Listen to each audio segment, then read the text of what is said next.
Bhagavad Gita is also known as Gita. It is the essence of Vedic knowledge and one of the most important Upanishad in Vedic literature. Of course, there are many commentaries in English on the Bhagavad Gita, and one may question the necessity for another one. This present edition can be explained in the following ways. Recently, an American lady asked me to recommend an English translation of Bhagavad Gita. Of course, in America there are so many editions of Bhagavad Gita available in the English, but as far as I have seen, not only in America but also in India, none of them can be strictly said to be authoritative because in almost every one of them, the commentator has expressed his own opinion without touching the spirit of Bhagavad Gita as it is. The spirit of Bhagavad Gita is mentioned in Bhagavad Gita itself. It is just like this. If we want to take a particular medicine, then we have to follow the directions written on the label. We cannot take the medicine according to our own will or the direction of a friend. It must be taken according to the directions on the label and the direction given by the physician. Similarly, Bhagavad Gita should be taken or accepted as it is directed by the speaker himself. The speaker of the Bhagavad Gita is Lord Krishna. He is mentioned on every page of Bhagavad Gita as a supreme personality of Godhead, Bhagavan.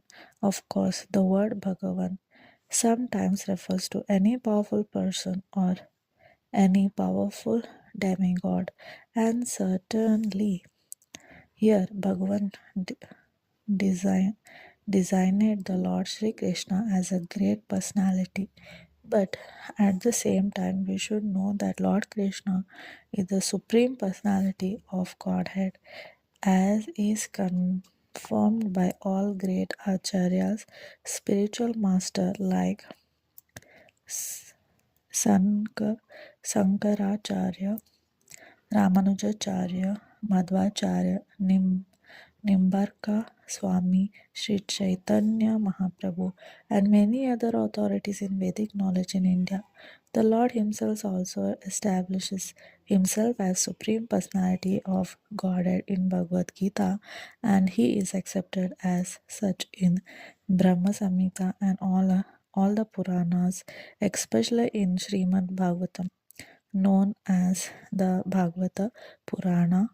Krishna to Bhagavan Swayam.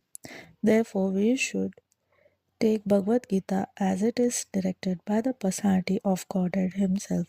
In the fourth chapter of Gita, the Lord says,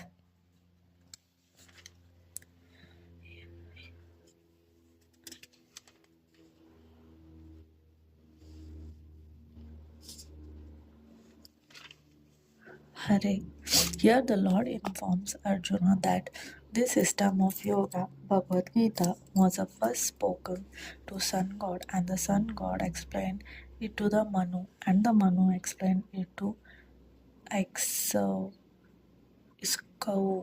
Iskvaku, and in that way, by disciplic succession, one speaker after another, this yoga system has been coming down, but in the course of time, it has become lost.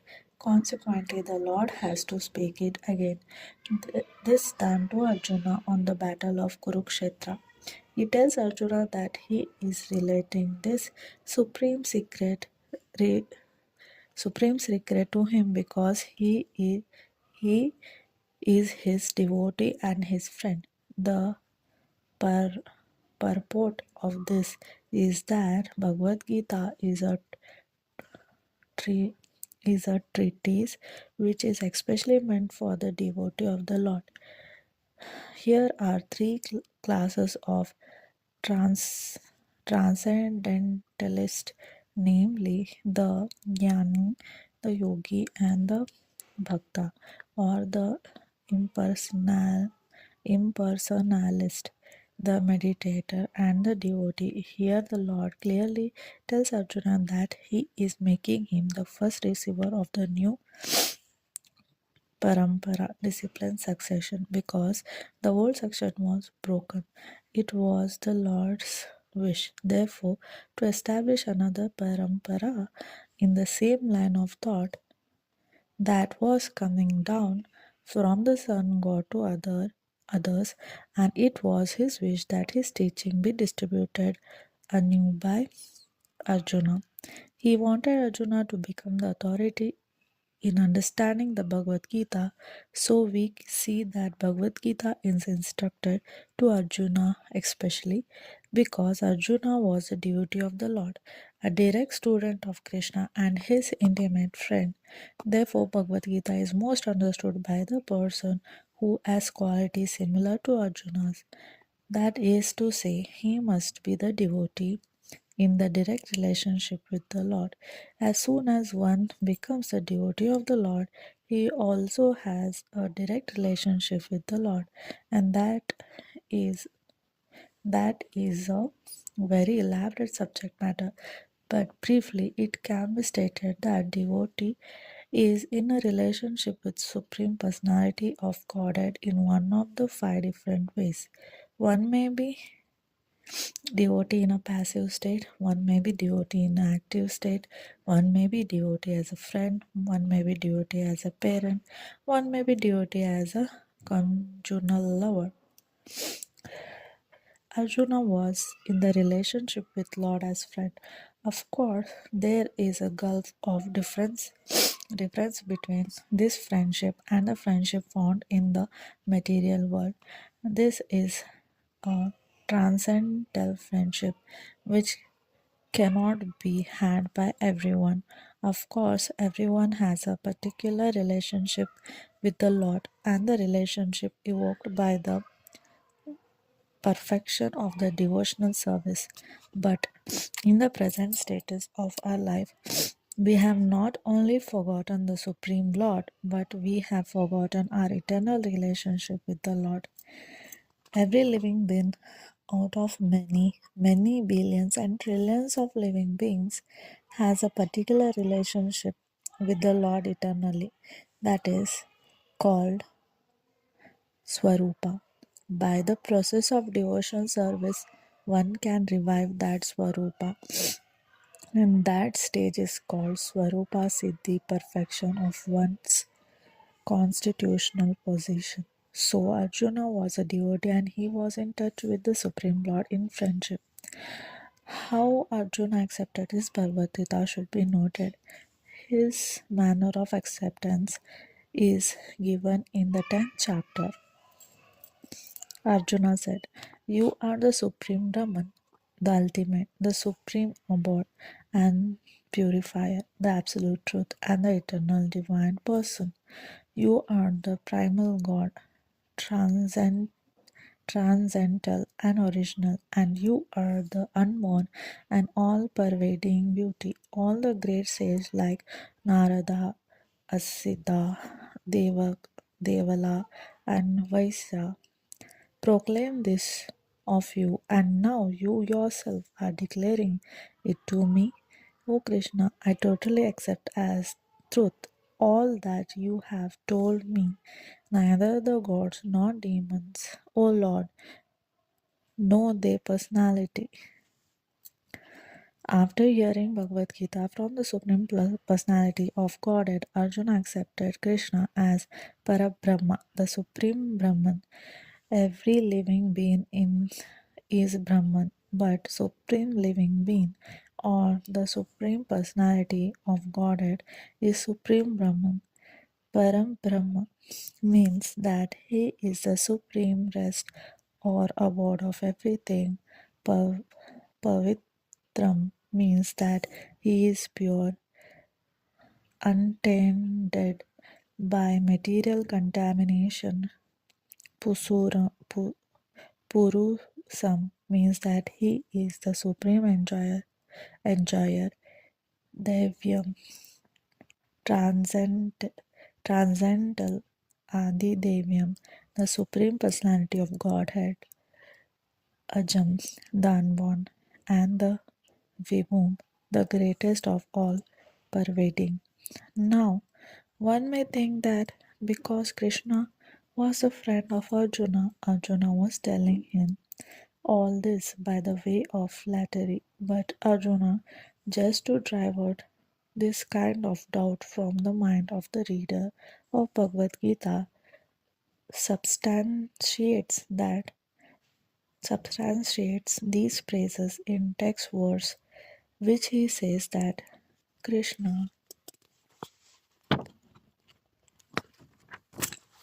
is accepting as a supreme personality of Godhead not only by himself but by authorities like the sage Narada, Asita, Devala, Vyasa, Deva, and so on. These great personalities who distribute the Vedic knowledge as is accepted by all acharyas. Therefore, Arjuna tells Krishna that he accepts whatever he says to be completely perfect. Sarvam idat artam mai. I accept everything you say to me be true. Arjuna also said that the personality of the Lord is very difficult to understand and that he cannot be known even by the great demigods. This means that the Lord cannot be even known by the personalities greater than human beings. So, how can a human being understand Sri Krishna without becoming his devotee? Therefore, Bhagavad Gita should be taken up in the spirit of devotion. One should not think that he is equal to Krishna, nor should he think that Krishna is an ordinary personality or even a very great personality. Lord Krishna is the supreme personality of Godhead, and at least theoretically, according to the statement of Bhagavad Gita or the statement of Arjuna, the person who is trying to understand the Bhagavad Gita, we should therefore at least theoretically accept Sri Krishna as the supreme personality of the Godhead, and with that submissive spirit we can understand the Bhagavad Gita. Unless one reads the Bhagavad Gita in a submissive spirit, it is very difficult to understand Bhagavad Gita because it is a great mystery. Just what is the Bhagavad Gita? The purpose of Bhagavad Gita is to deliver mankind from the nescience of material existence. Every man is in difficulty in so many ways, as Arjuna also was in difficulty in having to fight the battle of Kurukshetra. Arjuna surrendered on to Sri Krishna, and consequently this Bhagavad Gita was spoken.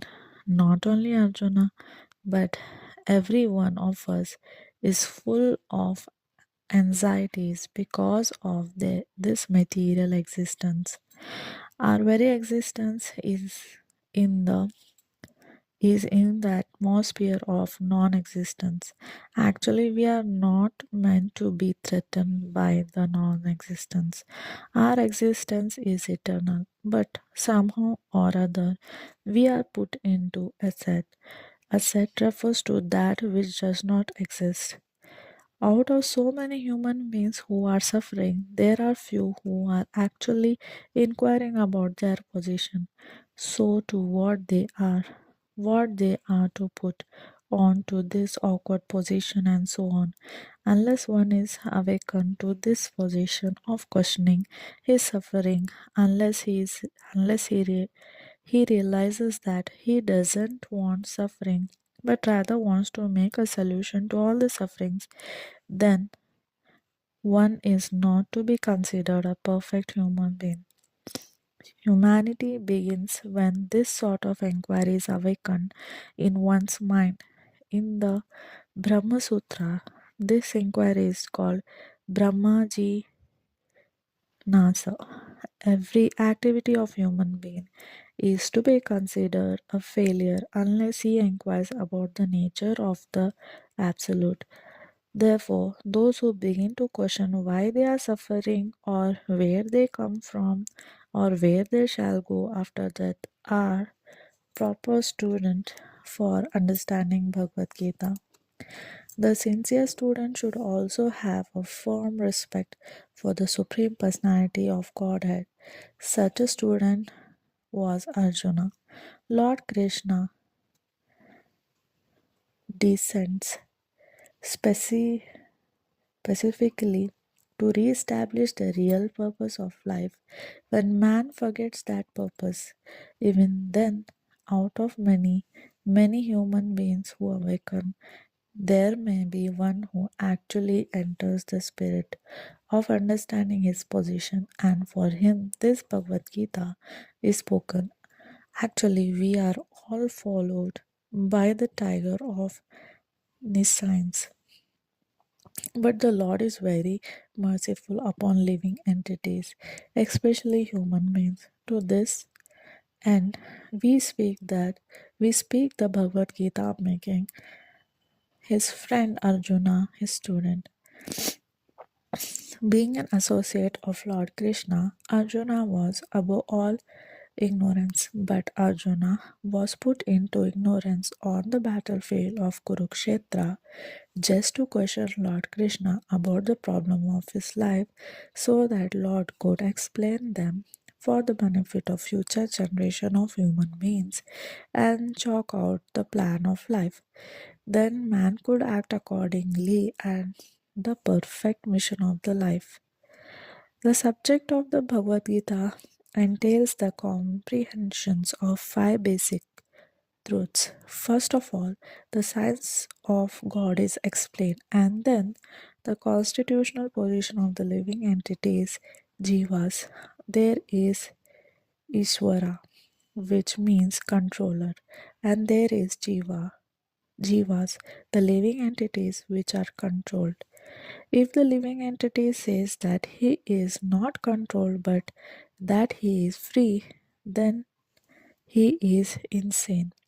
The living being is controlled in every respect, at least in his conditioned life. So, in the Bhagavad Gita, the subject matter deals with the Iswara, the supreme controller, and the Jivas, the controlled living entities.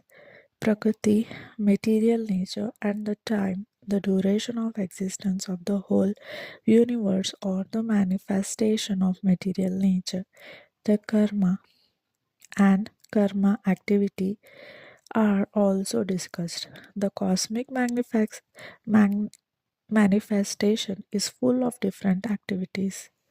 All living entities are engaged in different activities. From Bhagavad Gita, we must learn that God is what the living entities are, what Prakriti is, what the cosmic manifestation is, and how it is controlled by time, and what the activities of the living entities are. Out of these five basic subject matter in Bhagavad Gita, it is established that the Supreme Godhead or Krishna or Brahman or Supreme Controller or Paramatma, you may use whatever name you like. It is the greatest of all. The living beings are in quality like the Supreme Controller. For instance, the Lord has control over the universal affairs, over material nature, etc. As will be explained in the later chapter of Bhagavad Gita, material nature is not interdependent. She is acting under the direction of Supreme Lord. As Lord Krishna says, Prakriti is working under my direction.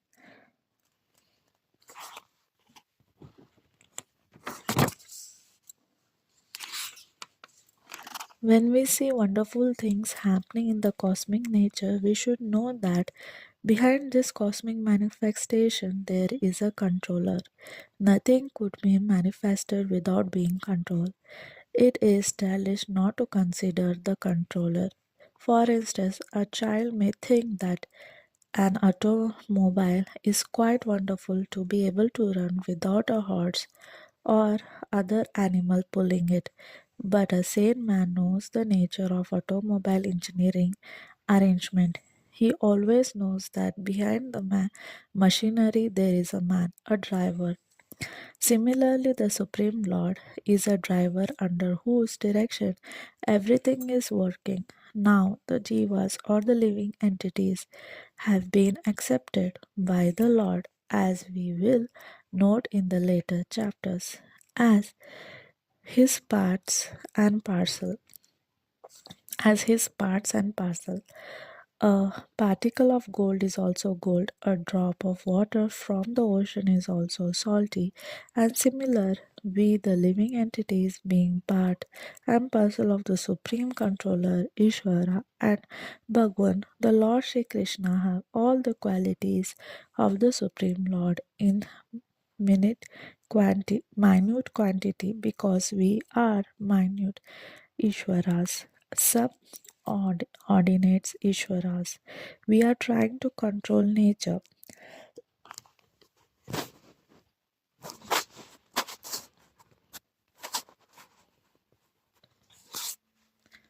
We are trying to control nature as presently we are trying to control space or planets, and this tendency to control is there because it is in Krishna.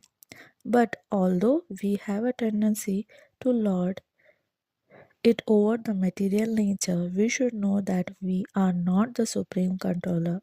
This is explained in Bhagavad Gita. What is material nature? This is also explained in Gita as inferior prakriti, inferior nature. The living entity is explained as a superior prakriti. Prakriti is always under control, whether inferior or superior. Prakriti is a female and she is controlled by the Lord just as the activity of a wife are controlled by the husband. Prakriti is always subordinate, predominated by the Lord, who is the predominator. The are living entities and material nature are both predominated, controlled by the Supreme Lord. According to Gita, the living entities also, although parts and parcel of Supreme Lord, are to be considered Prakriti. This is clearly mentioned in the 7th chapter, 5th verse of Bhagavad Gita. Apreyam aista tava tavantyam. This Prakriti is my lower nature. Prakritim vidhi में परम जीवम भूतम महाबाहु ययदिम dharyate jagat. And beyond this, there is another Prakriti, Jiva Bhutam, the living entity. Prakriti itself is constituted by three qualities: the mode of goodness, the mode of passion, the mode of ignorance. Above these modes, there is eternal time, and by the combination of these modes of nature and under the control and purview of eternal time, there are activities which are called karma. These activities are being carried out from time immemorial, and we are suffering or enjoying the fruits of our activities. For instance, suppose I am a businessman and I have worked very hard with intelligence and I have amassed a great bank balance, then I am an enjoyer. But then, say I have lost all my money in business, then I am a sufferer. Similarly, in every field of life, we enjoy the result of our work or we suffer the result. This is called karma. Iswara, the Supreme Lord, Jiva, the living entity, Prakriti, nature, eternal time, karma, activity, are all explained in Bhagavad Gita. Out of these five, the Lord, the living entities, material nature, and the time are eternal. The manifestation of Prakriti may be temporary, but it is not false. Some philosophers say that manifestation of material nature is false, but according to the philosophy of Bhagavad Gita or according to the philosophy of Vaishnavas, this is not so. manifestation of the world is not accepted as false. It is accepted as real, but temporary. It is like a, likened into a cloud which moves across the sky, or the coming of the rainy season which nourishes grains. As soon as the rainy season is over, and as soon as the cloud goes away, all the crops which were nourished by the rain dry up. Similarly, the material manifestation takes place at a certain interval, stays for a while, and then disappears. Such are the workings of Prakriti. But this cycle is working eternally. Therefore, Prakriti is eternal. It is not false. The Lord refers to this as Prakriti. The material nature is the separated energy and the Supreme Lord, and similarly, the living entities are also the energy of Supreme Lord, but they are not separated, they are eternally related. So, the Lord, the living entity, material nature, and the time are all interrelated and are all eternal. However, the other item, karma, is not eternal. The effect of karma may be very old. Indeed, we are suffering or enjoying the results of our activities from time immemorial, but we can change the result of our karma or our activity, and this change depends on the perfection of our knowledge. We are engaged in various activities. Undoubtedly, we do not know what sort of activities we should adopt to gain relief from the actions and reactions of these activities, but this is also explained in Bhagavad Gita. The position of the Ishvara is that of supreme consciousness. The jivas, or the living entities, being part and parcel of the Supreme Lord, are also cautious conscious, but the living entity and the material nature are explained as Prakriti, the energy of the Supreme Lord. But one of the two, the Jiva, is conscious, the other Prakriti is not conscious. That is the difference. Therefore, the Jiva Prakriti is called superior because Jiva has consciousness, which is similar to the Lord's. The Lord's is supreme consciousness. However, and one should not claim that the Jiva, the living entity, is also supremely conscious. The living being cannot be supremely conscious at any stage of his perfection, and the theory that he can be so is a misleading theory. Cautious he may be, but he is not perfectly or supremely cautious.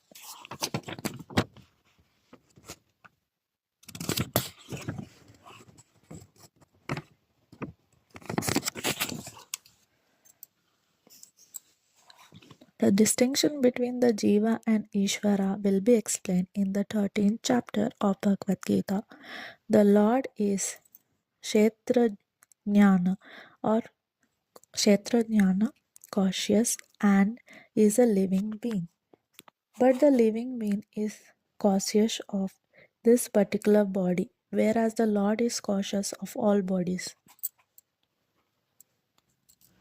Because he lives in the heart of every living being, he is conscious of the psychic movement of the particular jivas. We should not forget this. It is also explained that the Paramatma, the Supreme Personality of Godhead, is living in everyone's heart as Ishvara, and Ishvara as a controller, and that he is giving directions for the living entity to act as he desires. The living entity forgets what to do. First of all, he makes a determination to act in a certain way, and then he is entangled in the act and reaction of his own karma.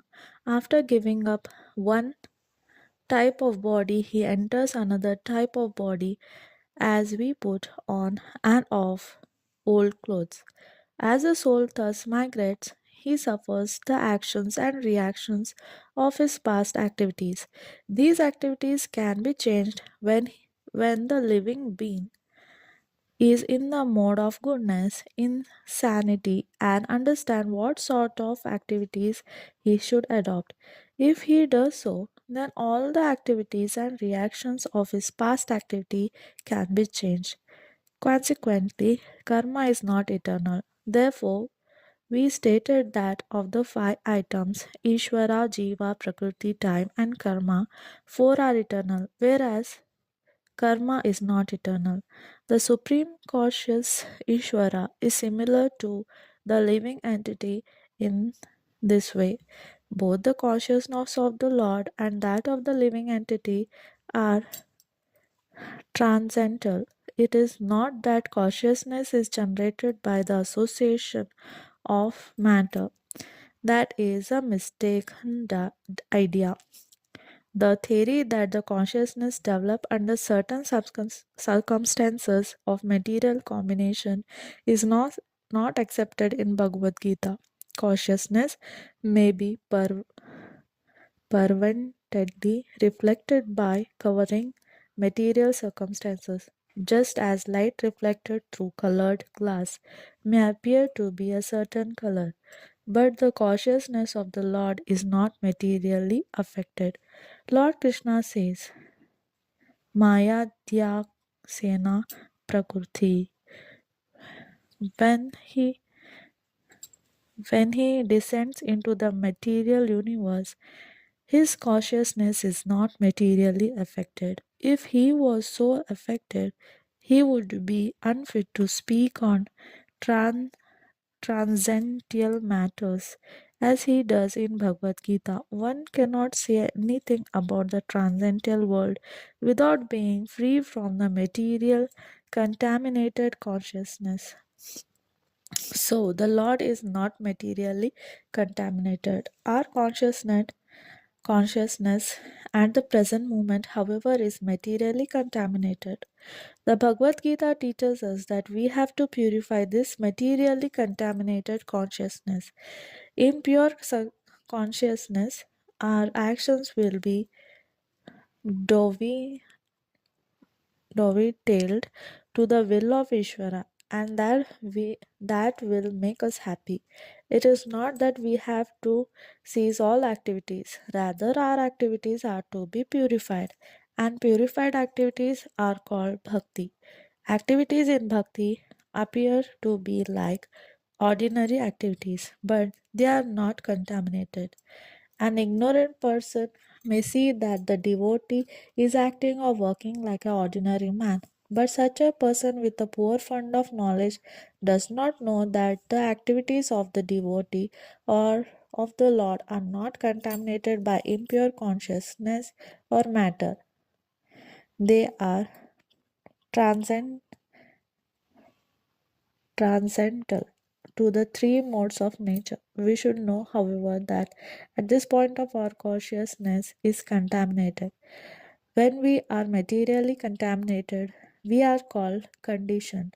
False consciousness is exhibited under the impression that I am a product of material nature. This is called false ego. One who is absorbed in the thoughts of bodily conception cannot understand this situation. Bhagavad Gita was spoken to liberate one from the bodily conception of life, and Arjuna puts himself in this position in order to receive this information from the Lord. One must become free from the bodily conception of life. That is a preliminary activity of transcendentalist. One who wants to become free, who wants to become liberated, must first of all learn that he is not this material body. Mukti or liberation means freedom from material consciousness. In the Srimad Bhagavatam, also the definition of liberation is given. Mukti means liberation from the contaminated consciousness of his material world and situation in pure consciousness. All the instruction of Bhagavad Gita are intended to awaken this pure consciousness, and therefore we find at the first stage of Gita instructions are instruction that Krishna is asking Arjuna whether he is now in purified consciousness. Purified consciousness means acting in accordance with the instruction of the Lord. This this is the whole sum and substance of purified consciousness. Consciousness is already there because we are part and parcel of the Lord. But for us there is a affinity of being affected by the inferior modes. But the Lord, being the Supreme, is never affected. This is the difference between Supreme Lord and the conditioned souls. What is this consciousness? This consciousness is I am. Then what am I? Is contaminated consciousness. I am means I am the Lord of all the survey. I am the enjoyer. The world revolves because every living being thinks that he is the Lord and creator of the material world. Material consciousness has two psychic divisions. One is that I am the creator, and the other is that I am the enjoyer. But actually, the Supreme Lord is both the creator and the enjoyer and the living entity. Being part and parcel of Supreme Lord is neither the creator nor the enjoyer, but a co-operator. He is created and the enjoyed. So, for instance, a part of the machine cooperates with the whole machine. A part of the body cooperates with the whole body. The hand, feet, eyes, legs, and so on are all parts of the body, but they are not actually the enjoyer. The stomach is the enjoyer. The legs move, the hands supply food, the teeth chew, and all the parts of the body are engaged in satisfying the stomach because the stomach is a principal factor that nourishes the body's organization. Therefore, everything is given to the stomach. One nourishes the tree by watering its roots, and one nourishes the body by feeding the stomach. For it, the body is to be kept in a healthy state. Then the parts of the body must cooperate to feed the stomach. Similarly, Supreme Lord is the enjoyer and the creator, and we, as a subordinate living beings, are meant to cooperate to satisfy Him. This cooperation will actually help us, just as food taken by the stomach will help all other parts of the body. If the finger of the hand thinks that they should take the food themselves instead of giving it to the stomach, then they will be frustrated. The central figure of the creation and the enjoyment is the Supreme Lord, and the living entities are cooperators. By cooperation, they enjoy. The relation is so like that of the master and the servant. If the master is fully satisfied, then servant is satisfied. Similarly, Supreme Lord should be satisfied. Although the tendency to become the creator and the tendency to enjoy the material world are there also in the living entities, because that are these other tendencies are there in Supreme Lord who has created the manifested cosmic world. We shall find, therefore, in Bhagavad Gita that the complete whole is comprised of the Supreme Controller, the controlled living entities, the cosmic manifestation, eternal time, and karma or activities. And all of these are explained in this text. All of these taken completely form the complete whole, and the complete whole is called Supreme Absolute Truth. The complete whole and the complete absolute truth are the Supreme Personality of Godhead, Sri Krishna. All manifestation are due to his different energies. He is a complete whole. It is also explained in Gita that impersonal Brahman is also subordinate to the complete. Brahman is Brahman is more explicitly explained in Brahma Sutra to be like the rays of the sunrise. The impersonal Brahman is shining rays of the Supreme Personality of Godhead. Impersonal Brahman is incomplete realization of absolute whole, and so also is conception of Paramatma in the 12th chapter.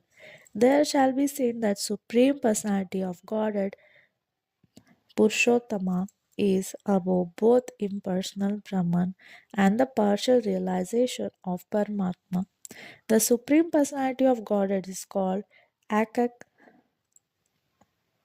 Achitananda Vigraha.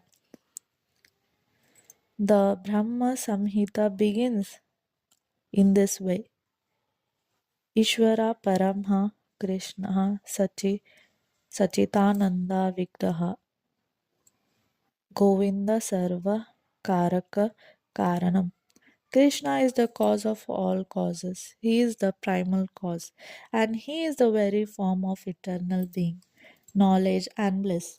Impersonal Brahman realization is the realization of His sad being feature. Paramatma realization is the realization of eternal knowledge feature. But realization of personality of God at Krishna is realization of all transcendental feature. Satsit Ananda, being knowledge bliss, is complete Vigraha form. People with less intelligence consider Supreme Truth to be impersonal, but he is transcendental person, and this is confirmed in Vedic literature. Nityo Nityanam Sita Sitanas Seta Nanan. As we are all individual living beings and have our individuality, the supreme absolute truth is also in the ultimate issue. A person and realization of the personality of Godhead is realization of all of the transcendental features. The complete whole is not formless. If he is formless, or if he is less than any other thing, then he cannot be the complete whole. The complete whole must have everything within our experience and beyond our experience. Otherwise, he cannot be complete. The complete whole personality of Godhead has immense potencies. How Krishna is acting in different potencies is also explained in Bhagavad Gita. This phenomenal world or material world in which we are placed is also complete in itself, because the 24 elements of which this material universe is a temporary manifestation. According to Sankhya philosophy, we completely adjusted to produce complete resources which are necessary for the maintenance as and subsistence of this universe. There is nothing extraneous, nor is there anything needed. This manifestation has its own time fixed by the energy of the Supreme Whole, and when its time is complete, these temporary manifestations will be annihilated by the complete arrangement of the complete. There is a complete facility for the small complete units, namely the living entities. To realize the complete, and all sorts of incompleteness are experienced due to incomplete knowledge of the complete. So, Bhagavad Gita contains the complete knowledge of Vedic wisdom. All Vedic knowledge is infallible, and Hindus accept Vedic knowledge to be complete and infallible. For example, cow dung is the stool of an animal, and according to Smriti or Vedic injunction, if one touches the stool of an animal, he has to take bath to purify himself. But in Vedic scriptures, cow dung is associated to be purifying agent. One might consider this to be contradictory. but it is accepted because it is Vedic injection. And indeed, by accepting this, one will not commit a mistake. Subsequently, it has been proven by modern science that cow dung contains all antiseptic properties. So, Vedic knowledge is complete because it is above all doubts and mistakes. And Bhagavad Gita is essence of all Vedic knowledge.